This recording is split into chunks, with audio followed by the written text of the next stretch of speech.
The presenting sponsor of Real VC is iGUIDE. Fast and accurate 3D tours. Find out more information at upmarket.media/iGUIDE.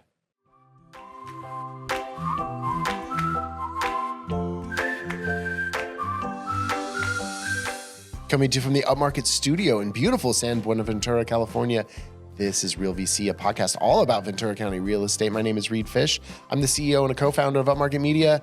Katie Connolly, Coldwell, banker, here again.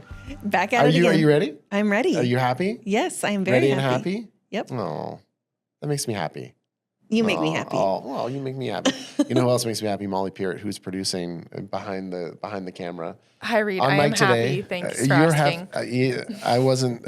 I wasn't concerned with that, but that's all right. Tess is also here, our editor, off mic, off camera, and then on camera, we have another guest. We upped the handsome quotient a little bit, so we got Jonathan Claudio of John Hart Real Estate in Ventura County.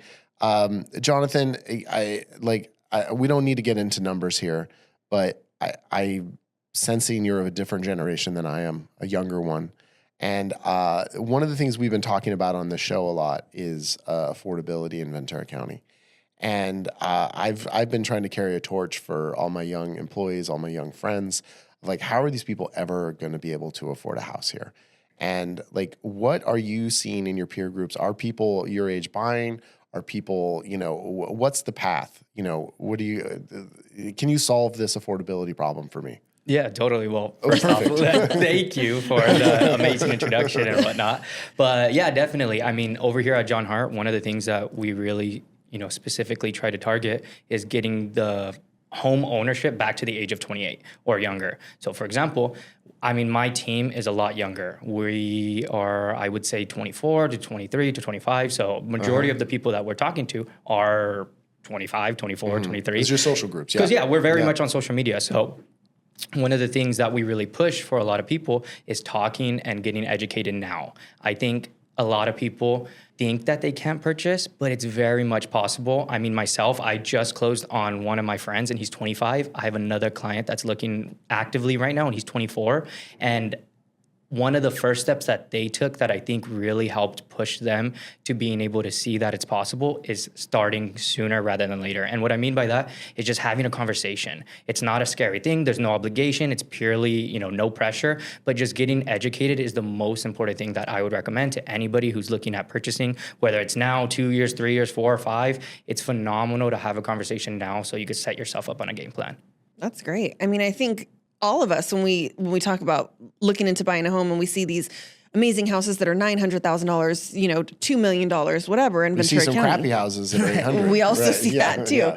It's just like such a huge number that doesn't sound attainable. Yeah. But even now, have you seen that one on the Avenue that's $138,000? Yeah, definitely. Yeah. And there's affordable places. I was just talking to one of my friends about something similar, and we were mentioning how we were trying to purchase a property, and instead of just getting me by myself or, one other people, we were trying to group up together so we could all be able to purchase, something that we like. Instead of renting, for $1,500 a pop, maybe pay $2,000, and now it's a lot more affordable. And it makes it work because now we're building equity and it's going towards us rather than somebody else.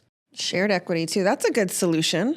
Oh, did we solve it? A shared equity kind of model. Okay, yeah. The shared equity model. People, not only are people buying homes later, people are getting married later in life or not getting married. Mm-hmm. So that dual income is maybe not as prevalent as it once was. So yeah, kind of collaborating together with people that love, and trust to build wealth. I don't think anyone said that before. I think we solved the problem. Yeah, definitely. Well, what if you have no friends? That's, you might have some other problems then too. But yeah. But then even on that note, starting small, I think people, as soon as they try to jump into the real estate market, especially young, they want to get into that $800, $900, $1 million home when it's just not, in my opinion, shouldn't be the main thing on your on the priority list. If you're just trying to enter into the market and, build that equity, I think, those $350,000 condos in Santa Paula or the ones over in Hemlock in Port Hueneme, those are very great options that I think get your foot into the door and start building equity. So then you could be able to sell it later or rent it out and then purchase your actual property that you want when you are 28, 30, 40, et cetera. And I think part of your charm in being so young too is that the consumers are going to relate to you. You know, those younger buyers are going to say, hey, I can talk to somebody in my peer group that's not, you know, on a park bench or whatever these old school realtors used to do. It's not as intimidating. Yeah, and definitely. I mean, I think a great, you know, going back to kind of what you said, I guess, when I posted that my friend who was 25 years old purchased the property, I had so many of my other friends start reaching out being like, hey, how did he do it? Let's start talking about it and whatnot. Because I think, you know, buying a home, and especially with everything going on, you know, geopolitically, it just seems very unobtainable when it definitely is. It's 100% obtainable. It just talking with the right people, getting educated, and having the right people in your corner. I think more than anything. Yeah, seeing if they can do it, I can do it. And I think there has to be a degree of flexibility as well, 100%, right? Because it is like maybe living in a community that you didn't have your eye on, you know, or like, but you know, like for me, I'm always like, well, I live in Ojai. I'm not going to buy anywhere not in Ojai. And you're like, well, you're screwed then, Reed. Yeah. You know, and so that's, you know, but if I wanted to live, you know, in Piru or whatever, then maybe it would be a little more attainable. But yeah, it takes sacrifice. Yeah, 100% takes sacrifice. I mean, so does anything. I mean, we all started our own business. You know, in the beginning, that took sacrifice for us to be able to put everything aside and jump into the market or jump into our markets that we're in. So it's definitely something that you have to think about. The pride of ownership is so much better than the commute, Reed. So much better than okay. You just feel pride of ownership as you're commuting. Yeah. Yeah, as you're spending your life in your car. You gotta go back to your own home. Yeah. Okay, yeah, that's fine. I mean, I'm not throwing shade on anyone. I'm not throwing shade on commuters, but you know, it's like that's not, you know. But that's the thing is, I think ultimately it's up to anyone has to set what is important to them, and you know, and for me, it actually commuting is like important not to do it. Yeah. And it really, you know, because I noticed, you know, doing real estate photography, you don't really commute because you don't really have an office, but you're just driving around all day, every day because, you know, I got a shoot in Camarillo. I got one in Santa Paula. I got 2 in Ventura. I got one in Ojai. You know, so you're just in your car all the time. And I did definitely notice that cut down on my quality of life for sure. So for me, like a long commute is like the deal breaker. So for someone else, it might not be. You know, so that's, I don't know what my point is there, but you're just telling your Reed story. I love it. Yeah, I learn more about you every week. I'm just saying that I'm never going to own a home. I guess that's what I'm saying. Never say never. Never say never. Never say never. Yeah, no, I'm in the same boat. I mean, I could very well buy a property in Santa Paula, but I want to live in Ventura. So I'm willing to sacrifice it. I'm willing to, you know, have a little bit more time, maybe renting or getting something of my own and whatnot until I could be able to afford that Ventura property that I want. Right. Doubling down on work. Tripling down. Yeah, understatement. Well, but what's the first thing you know, when you are talking to younger people about, you know, setting themselves up for homeownership, what is kind of the number one thing that you're trying to drill home, other than it being actually possible? You know, what's the practical thing? Yeah, that just because it's not right now doesn't mean that it's not going to happen. I think, you know, especially, for example, I know if I were jumping into a market in this nature and I wasn't a real estate agent, I would feel very discouraged if I had somebody tell me that, hey, you just can't qualify or you just can't buy a home right now, which we kind of flip the script.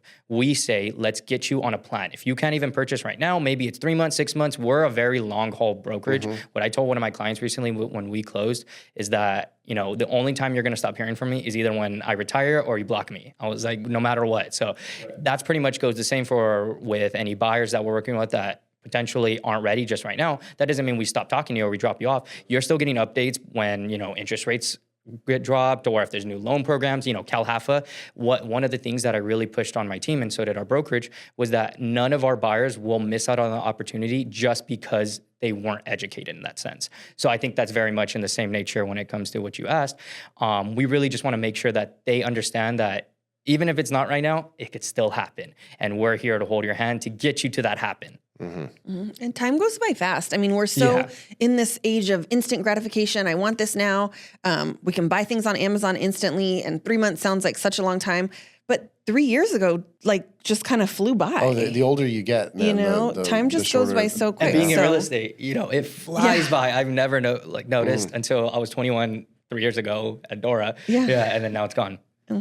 All of a sudden, you'll be 50, buddy. So watch out. Yeah.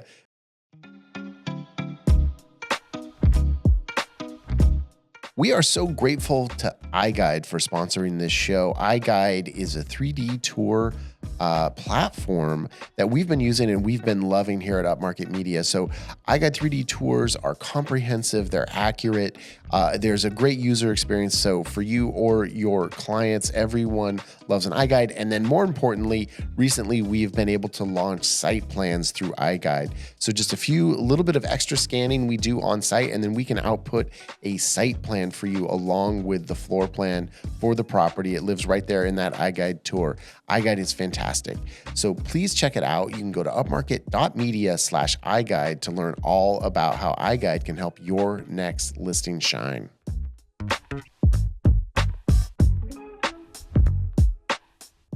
For me, what has always stood out in thinking about buying a home is like, I feel like I can afford a mortgage. I can afford a payment, as long as it's relatively reasonable, but I don't have the $200,000 to put down. Totally. So that to me is, and I think probably for most people who are from the outside looking in, it's like, how do I come up with that nest egg when I'm already paying high rents? I live in Ventura County, so I'm renting. So my rent is high. I gotta, all my money is going to my rent. How am I possibly going to save $200,000? Yeah, definitely. I mean, it's a question that we get so frequently is, we talk to a lot of people. For example, I have a client right now that I'm working with, and he makes a lot of money, $20,000, $30,000 a month, but he has nothing in savings, or it's all going right to his business. So on paper, he could qualify for, $1.5 million, $2 million, right. But how could he purchase that without the down payment? So more on specifically on, I guess, like a general sense, there are down payment programs. For example, the one that just got released that unfortunately just closed up on March 16th was the CalHFA down payment assistance, was for first-time home buyers. That one was phenomenal. I think it was a great thing. My mom opted into it. So, I think if I'm going to push it to my mom, obviously I'm going to push it to my clients. So I think that one was gifting, I know. It was gifting $150,000 up or up to $150,000 or 20% of your down payment to any first-generation home buyers, which I think was phenomenal. Also, I know Oxnard in each city has their own grants that they give out. Some of them are forgivable, some of them aren't forgivable. And on that same note, I think, again, going back to what I was saying, talking with the mortgage professional, because they will be able to help you when it comes to that process. And starting the process earlier helps set you up for later. And people still think that you need 20% down. Oh, yeah. And you don't. That's why I said $200,000, because I want $1 million you don't house. need 20% down. Well, but then if you're not putting 20% down, I mean, then your payment's way higher, typically, right? So I'll just be the low information person, right? If I don't put 20% down, then all that is going to be in my principal that I gotta pay back, right? So my $4,000 a month mortgage just went to $7,000 a month. I don't think it's that much of a jump, but yeah, it's well, right. So you're saying you don't need the 20%, but there's costs associated with that. Well, I think it also depends where you're at when you're purchasing. Like, are we talking about a first-time home buyer or somebody who I don't know. Yeah, or somebody who's a little bit younger or somebody who's buying when they're older and whatnot. And because if somebody were to come to me and tell me I need $200,000 to buy $1 million home and they're 24 years old and they want to be a first-time home buyer, I think that's a different conversation. Granted, it's what's the motivation behind you buying? Are you trying to build wealth or are you trying to get in a forever home? I think that's the conversation that needs to happen rather than, you need the exact 20%, you need the $200,000 to buy that $1 million home. Right. That's where I would probably go with it in a sense. Yeah. But, I guess to play on your point for the 20%, like how Katie said, it's the 3.5%, there's options such as like a buy down. I've had plenty of my clients knock down a 2-1. So, and what that is just so that you guys reference. I don't know what knocking down a 2-1 is. Okay, so 2-1 buy down is when you have the seller give you credits to knock down your interest rate. So for example, if I have an interest rate of 6%, or at least the market's going to 6%, and I have the seller give me concessions for it, my first year in the property will be at a 4%, my second year would be at a 5%, and then it reverts back to a 6%. So it's not an adjustable rate. It's just what your rate is going to be at the end of the term, and you don't pay out of pocket for it. So. And the assumption was that with that is that we make more money as the years go on. Right. Yeah. Big assumption, but yeah. But you qualify. I mean, whoever in those situations, you qualify for the payment at the highest interest rate. So the bank's still saying, yes, you can afford this while still paying your water bill, while still being able to eat and pay your car payment. But we're gonna save you a little bit of money in the beginning to make it a little bit more comfortable, and then you'll kind of rest at that agreed upon rate. And even just going back to what you said about the 20%, I feel like we're seeing a lot of younger individuals have the money we have a lot of our clients that, are saving up that they want home ownership. That's something that I think is coming back. Teach me their ways. Yeah, tell me about it. Huh? I can't even save for my taxes. Back. I mean, understatement. Yeah, one of the clients that we were working with, easily, they were having $50,000 to $100,000 so that they could put down, but it's something that started beforehand.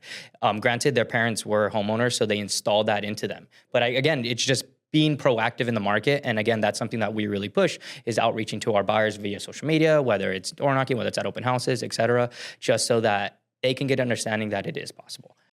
Homeownership is possible. Are we switching your mind, Reed? I don't think it's impossible, but I just, I guess it's just, it does go back to, I guess just sitting here saying that it's possible doesn't still make it affordable for a majority of people, right? So it's like, I think there has to be, and I think it goes to what we've been trying to talk about is also having these, when we're talking about affordability, just having a variety of different housing that people can be into, because just not everyone is ever like, even to have the $500,000 property, that's going to be out of reach for buying for a lot of people, right?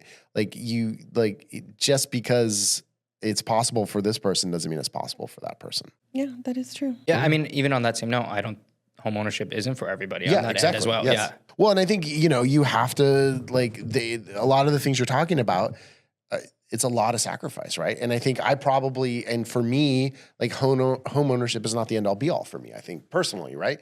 I believe in it and it's great and everything, but I don't know how much I'm willing to sacrifice to do it, right? And so that's part of it. When I'm like, well, no, I don't want to, commute. Okay, well, then you're not going to own a home. Okay, well, I'll just live with that, right? So. Same. I feel like a lot of my peer group and kind of my age, they were, after college, they were more focused on traveling and just kind of, living in the moment and this kind of stuff. And now all of us are in our 40s and very few are homeowners. My parents bought their house when they were 36. Right.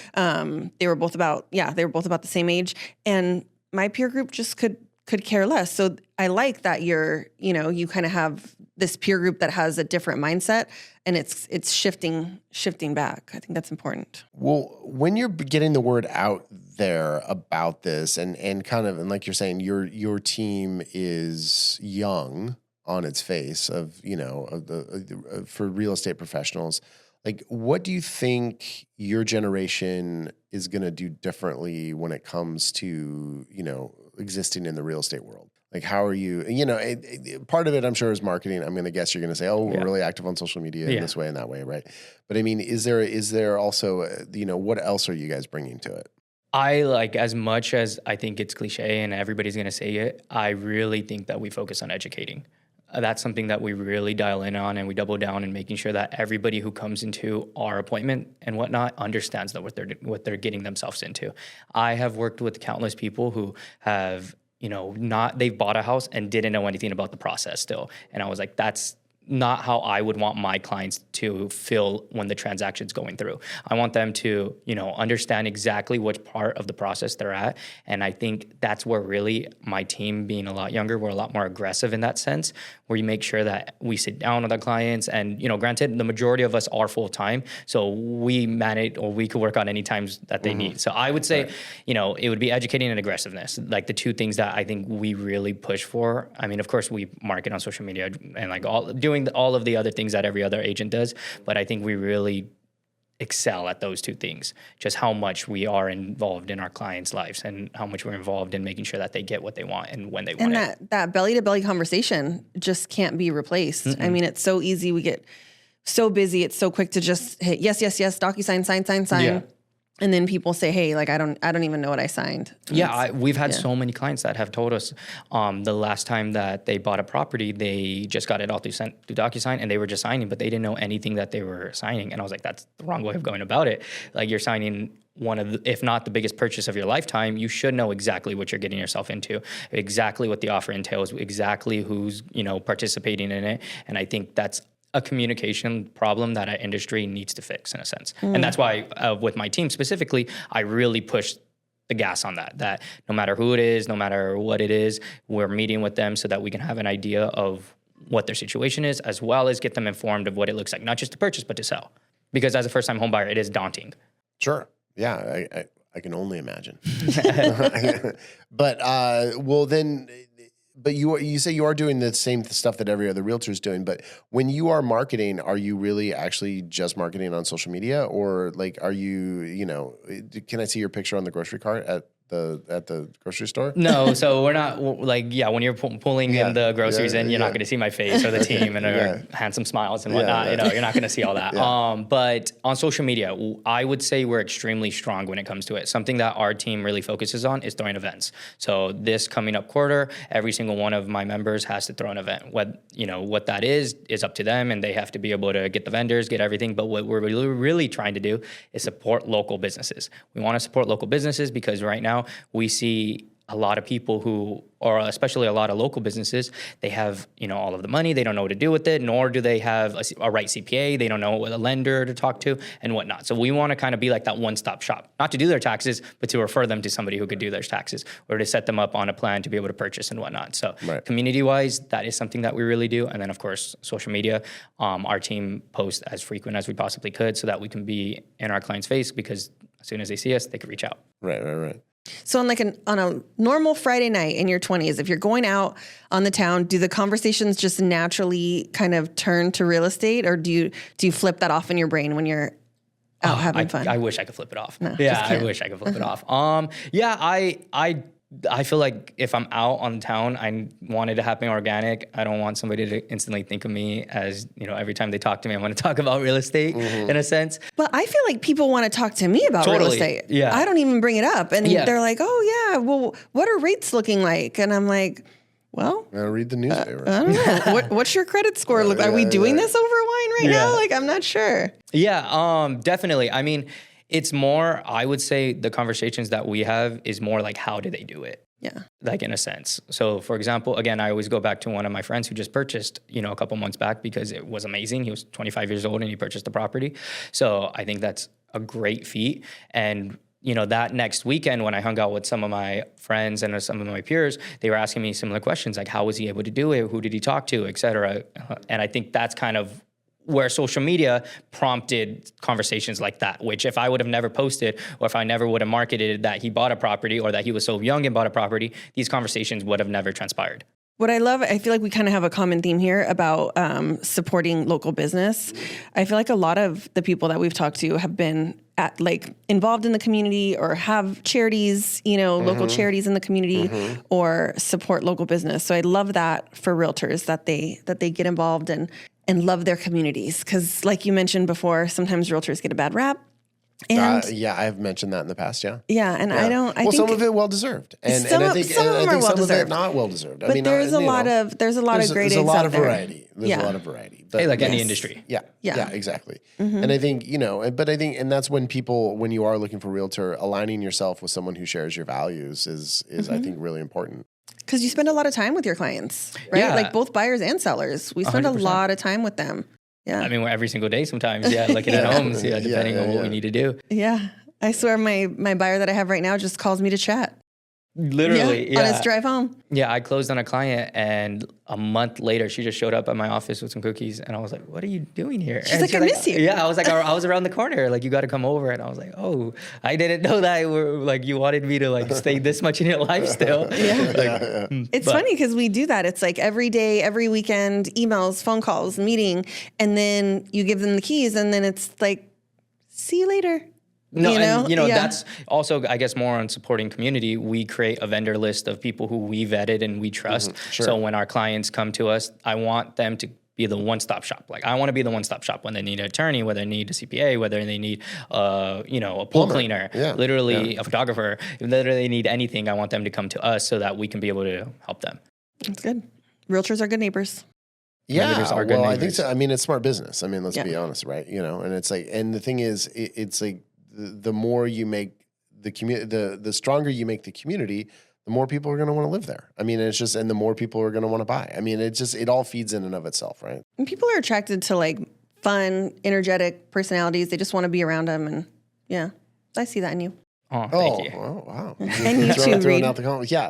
Well, I'm not throwing events. I should, though. I've been to your events, and it was amazing. All right. That was a long time ago, but yeah. That was one time. Yeah, one time, long time ago. Okay, so Jonathan, we're just going to make you represent all young people.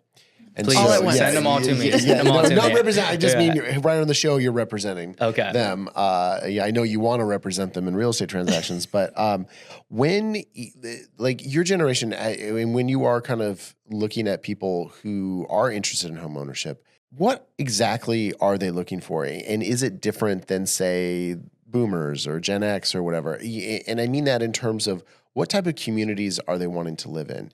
Because I kind of see, and I could be very off on this, is that the younger generation maybe wants a little bit more of a close-knit, like walkable, like a vibrant mixed use community. Kind of. I mean, in a sense, I would say I would want that too. I think everybody would want something like that. With a lot of the clients that we're working with, in all honesty, they're pretty open to anything. I would say more on the terms of the actual house. They're more open to getting a house that needs a little bit of cosmetic love or a fixer and whatnot. Sure. Majority of the first-time home buyers and younger people that we're working with, they're willing to put in the sweat equity into making the house exactly what they want it to be. And they see the vision, whereas, maybe in a sense, somebody older may not want to do something like that or be in that nature. Is we have the youth on our side to be able to, take on that task for 5, 6, 7, 8 years and still be able to live in it and maintain it. And I also think, well, granted, maybe I'm speaking for myself here, but I think I'm a lot lenient with what I'm willing to sacrifice, or I'm a lot more lenient. Like, again, if I have to share a room with somebody, I'm more than happy to if it makes up my mortgage. Like, it's definite, and I think that's where a lot of other people, and again, speaking for myself could definitely be coming from. Well, right, and I think when you're younger, you're going to put up with more. 100%. And even like garage space, like you don't have 40 years worth of memories, to be stored in your garage, and like closet space and all this kind of stuff. It's I could see how there's. Well, and especially if you're on I can just scrape by and get a place. Well, you're kind of taking what you can get, right? Totally. So, yeah. And I mean, granted, when I moved out, I brought a bag of clothes, and that was pretty much it. I had nothing else like that I really needed to take with me. So I'm building those 40 years of garage storage and whatnot. And I think it's overrated, actually. The more minimal, and my personal thing is like the more minimal you can keep it, man, the happier you'll be, I think. So I think, that would be like the biggest difference from somebody who is trying to purchase under the age of 28, 30 and whatnot, is we're a lot more lenient when it comes to what type of property that we're really looking into. But like walkability to like cool restaurants, or like walkability to, or bike ability to, in all honesty, kind of events that are going on in the community. I haven't, like, none of the clients that I really worked with, like, that has been one of the things that, they're like, oh, we want that, something like that. It's more of just getting into the home is the biggest thing.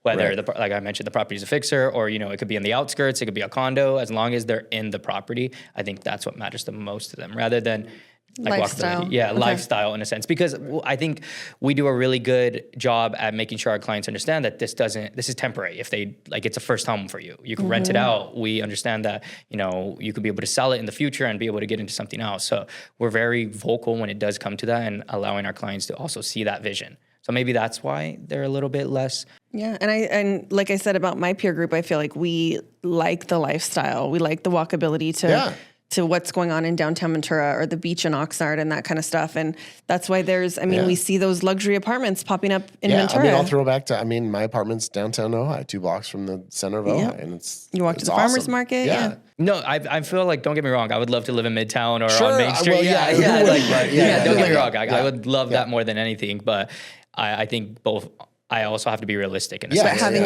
prioritizing homeownership. Totally. Yeah. Well, no, and that's it. I have an apartment that I rent. I don't own a home downtown Ojai, so it's a very different thing. So what areas in Ventura County for young home buyers are you seeing have the most attraction right now? Where would you say? Fillmore, Santa Paula, South Oxnard would definitely be one. Thousand Oaks for condos is pretty affordable. Simi Valley, there's a lot of options still. I think, again, it's just making sure like you what you want is on the priority list, and then going from there. Right. And what you're willing to sacrifice, because granted, I don't think I would ever move to Thousand Oaks, and not because I don't think Thousand Oaks is amazing, but I have everything over here. So it would be in a sense a commute that I'm not willing to sacrifice. So maybe me spending another $100,000 on property in Ventura where I could buy something in Thousand Oaks or Simi for $400,000 is worth it to me. That extra $700 on a payment is going to be worth it to me. Right. Yeah. But there's still a ton of affordability. Like I mentioned in the beginning, that I could very much buy a home in Santa Paula right now if I wanted to, but I want Ventura. So Yeah. Well, Jonathan, where can we find you on Instagram? Yeah, you can find me on Instagram at Jonathan Claudio, but the U is a V. So you can find me on there because the U was taken. So the U was taken. There was somebody else. Yeah, there's another Jonathan Claudio, but not as... You went old school. So I went old school. Very old school. Yeah. So you can find me at Jonathan Claudio. And then the Claudio group on Instagram, which is my team. So. And then KatieConnolly.realtor. We are upmarket.media on Instagram. I'm Reedfish, LYSM on Instagram. And thank you, everybody. Thank you, Jonathan. Thank you. I appreciate having me. Jonathan, yes. Molly, Tessa, thank you. Yeah. All right. Fantastic. Thanks, everyone. Real VC is a production of Upmarket Media. This episode was produced by Molly Peart and edited by Tessa Nelson. Thank you for listening. Please subscribe on YouTube or wherever you get your podcasts.